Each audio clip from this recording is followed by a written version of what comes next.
Reggero, and I'm the director and founder of the Climate Listening Project.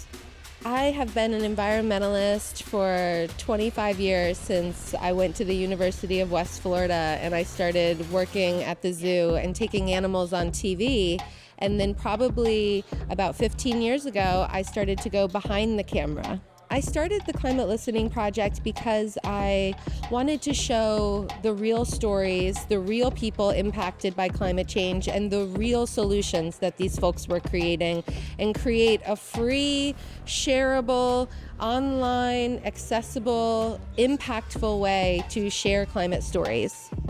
I've had an opportunity to travel to pretty much across the United States, listening to moms across America, doctors across America, farmers across America, and then I've traveled around the world following birders across borders, even to Belize and Central America as well. I've been invited to the Paris climate talks to show my films and to travel and connect these stories with the Environmental Paper Network via, I think, 15 countries around the world.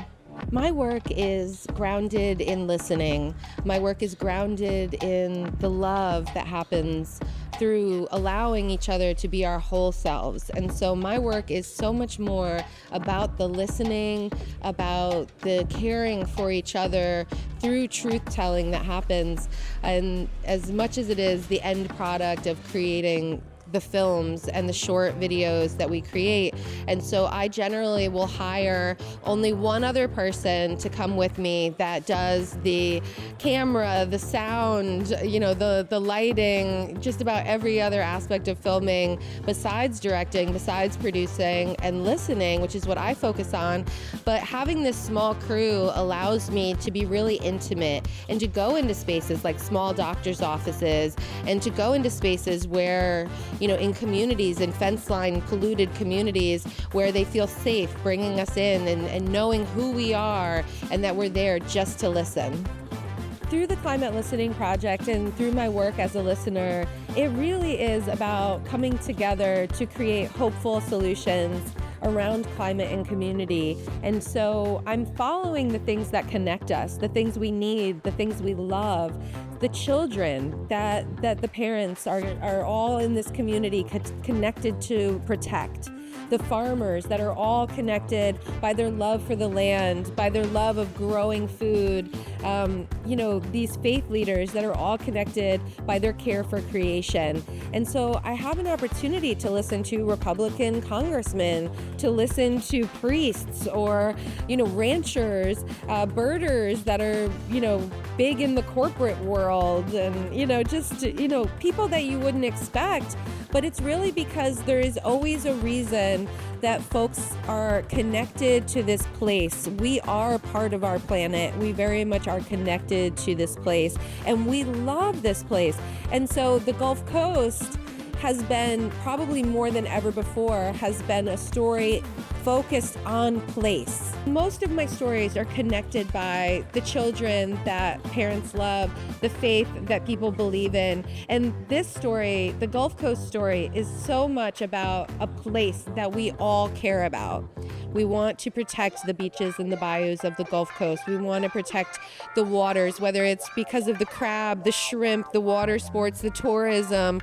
We're all connected by love of this place. So I came down to the Gulf Coast 25 years ago to attend the University of West Florida.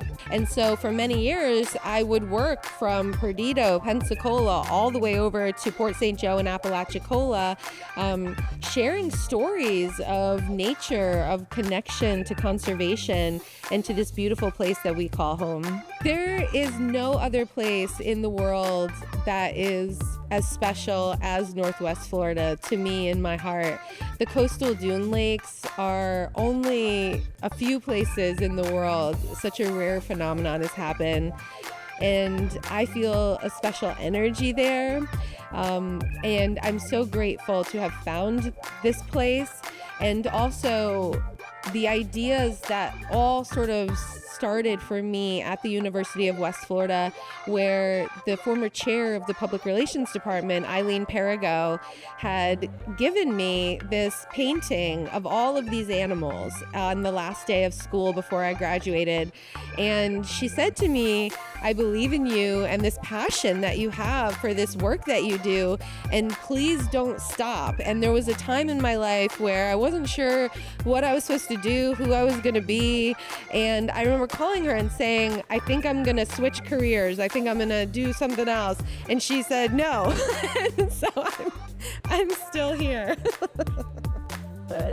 I just finished a new film called Gulf Coast Love Story, and it's a 25-minute short documentary that basically follows artists along the Gulf Coast. And when I was looking at who should be the connector of the Gulf Coast, you know, I have doctors across America, farmers, moms, faith leaders, all these different folks that I've followed through the years. I said, what is the Gulf Coast? And it's jazz, it's blues, it's the food, it's the culture. And so I have a chef, I have a poet, I have a wonderful new project that we started called Gulf Coast Murals. And so there are new murals that have been created by painters in Corpus Christi to New Orleans. And so it's been a really beautiful project, as well as a film that visions the future that we want to see along the Gulf Coast. As that's not LNG, that's not petrochemicals. And my favorite part about the Gulf Coast Love Story film is how it ends with a poem. And this poet, Ebony Stewart, out of Houston, Texas, she starts with talking about how the folks are superheroes that are working to protect the environment, that are fighting their traumas, that are rising up to be better people for this world. And so the film really goes from the viewer watching the film and learning about the people along the Gulf to then really becoming one of those people. And the poem is for you, the viewer, because if you are sitting there watching Gulf Coast Love Story, that means you care. That means that you are a superhero too. And so the Gulf Coast Love Story film really is for everybody along the Gulf Coast, and it is a love story to all of us.